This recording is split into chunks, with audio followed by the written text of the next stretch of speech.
Hi guys! So for today's video ay tara at samahan niyo po akong magluto nitong ating ginataang gulay na santol. Naku, napakasarap po nito at talagang pagmamantikain natin yung gata ng ating niyog. So, tagsantulan naman ngayon guys, kaya marami po ang nagbebenta nito sa market. Kaya ako ay maagang pumunta ng market kanina dahil Sabado ngayon. Ayan, medyo mura po pagbibili tayo sa talagang market. Kaya ayan, so pwede rin po natin to guys pang negosyo, kaya tara na guys at samahan niyo po ako magluto. So ayan na nga guys, so nandito tayo ngayon sa market ng Naga City. So bumili na rin ako ng ibang mga pang ingredients ko dyan guys. And syempre yung ating santol, ayan yung kinudkud na santol siya. Huhugasan lang natin yan guys kasi medyo yung santol is nakababa dyan sa asin para magtagal yung buhay niya. So, parang nakaburo siya sa asin. Pero, syempre, pagkadating ko sa bahay, huhugasan natin yan ng ilang beses at pipigain natin. Dapat mawala yung lasa ng asin. Pero, dapat, wag naman masyado. Dapat nandun pa rin yung asin ng santol. So, yun na nga guys. So, ayan na at yung ating pork dyan, yung ating sangkap. So, sasangkutsahin lang natin yan dyan guys. Nilagyan na natin yan ng konting asin at paminta. So mamaya na lang tayo magdadagdag pa uli ng ating pampalasa.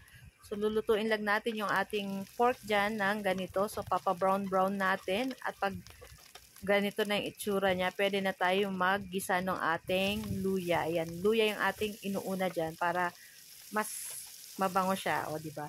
So ayan na nga, at pagkatapos isunod na rin natin dyan yung ating bawang at yung ating sibuyas. Ayan. The more na marami pong luya, bawang at sibuyas, syempre mas masarap po yan. Kaya yan po yung ating nakakapasarap sa ating mga niluluto. Ayan. After niya, naglagay na rin ako nitong ating alamang kasi ito pa din yung pampadagdag ng lasa dito sa ating ginataang gulay na santol. So yung ating alamang is hinugasan ko rin para hindi siya ganun kaalat. Para, ayun. And syempre, malinisan na din. At pagkatapos, ilagay na rin natin dyan yung ating santol. Ayan, pigang-pigayan guys. So, nawala yung asin niya, yung alat niya. Pero yung asim niya is nandun pa rin. At pagkatapos, nilagay na rin natin dyan yung ating gata ng niyog. So, nakabili po ako ng purong gata ng niyog sa market. So, halu-haluin lang natin yan. At timplahan na rin natin po uli yan ng ating asin and ng naglalagay po ako ng konting sugar, ayan, pang balance lang po sa panglasa ng ating mga niluluto, ayan. So, nasa inyo naman po kung ayaw maglagay ng sugar. So, para po sa akin, nakakapadagdag pa po ito ng sarap. Hindi naman madami, konti lang naman, mga 2 teaspoon, ayan, para lang mag-ano po yung ating gulay na santol, mag-balance lang yung lasa nitong ating niluluto. So, ayan na nga at pagmamantikain lang natin ito guys. And syempre, ilagay na rin natin dyan yung ating lechong kawali para pang pasarap pa yan at yung ating sili na 3 piraso lang guys kasi baka masyadong mahalang naman na pag nilagyan natin ng maraming sili. So, ayan na nga at nagmamantika na to guys. Naku, ilang kanin na naman kaya mauubos natin ito guys. Pag ganito guys, napakasarap nito. Talagang masarap magkamay at syempre, masarap partner yan sa pritong daing na bangus. Kaya meron din po ako nabiling bangus pero nakababad pa siya guys kasi mas masarap po pag nakababad yung ating daing na bangus.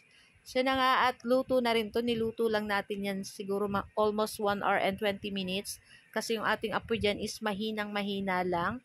So para yung buhay po nitong ating gulay na santol is matagal ang buhay. So kahit ilang araw natin yan at syempre ilagay din natin sa ref para iinit-initin na lang natin.